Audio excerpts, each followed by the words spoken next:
So, isang mapagpalang umaga po sa ating lahat. Muli ako, si Mia Bashan, and welcome to our daily devotion with Pastor Russell Ocampo. And today is April 20, 2026, and our topic is all about Solomon becomes king.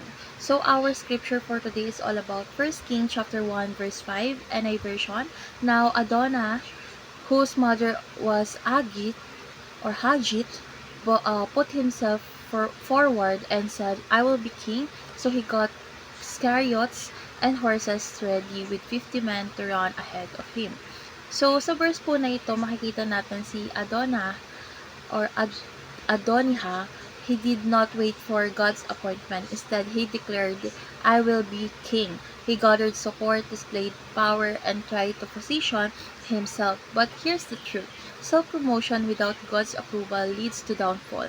While Adonijah was exalting himself, God had already chosen Solomon. So, kahit hindi nagtagumpay ang plano ni Adonijah, because no one can override God's will. So this reminds us that true elevation comes from God, not from ourselves. So let's go on to our teaching. First is a fool who exalt himself will be humbled. So Adonijah assumed position without submission. He relied on his own ambition instead of God's will. This shows that pride leads to downfall. When we elevate ourselves, we step outside God's order. Second is a wise person who humbles himself will be exalted. Solomon did not fight for the throne. He was placed there by God. Humility position us from or for God's promotion. When we trust his timing, we don't need to force our way up.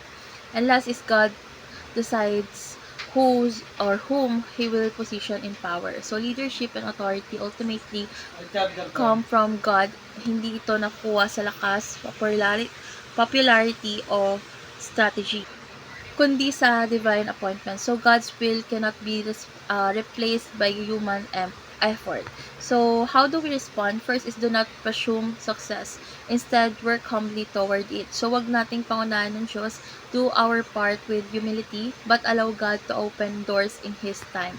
Second is follow the principle of Jesus on humility and honor. So Jesus taught that those who humble themselves will be exalted. True greatness is found in serving, not in self-promotion. And last is take the humble path and let God lift you up in due time. So minsan mabagal ang process, but God's timing is always right. Trust Him to elevate you when you are ready. So let's go on to our discussion. How can we form the discipline of always taking the humble path? So it starts with recognizing that everything we have comes from God. When we develop a heart of dependence on Him, humility becomes natural. Practice choosing service over recognition, obedience over ambition, and trust over control. Humility is built daily through surrender. So, how can we compare Adonijah to Satan? So, like Adonijah, Satan exalted himself and desired a position that was not given to him by God. So, both reflect pride and rebellion against God authority. So, this reminds us that self-exaltation is at the root of sin, while humility aligns us with God's will. So let's pray. Lord God, guard our hearts from pride and self-exaltation. Teach us to walk in humility and trust in your timing. Help us to follow you and your will instead of forcing our own. May our lives reflect a heart that is fully surrendered to you. In Jesus' name we pray. Amen.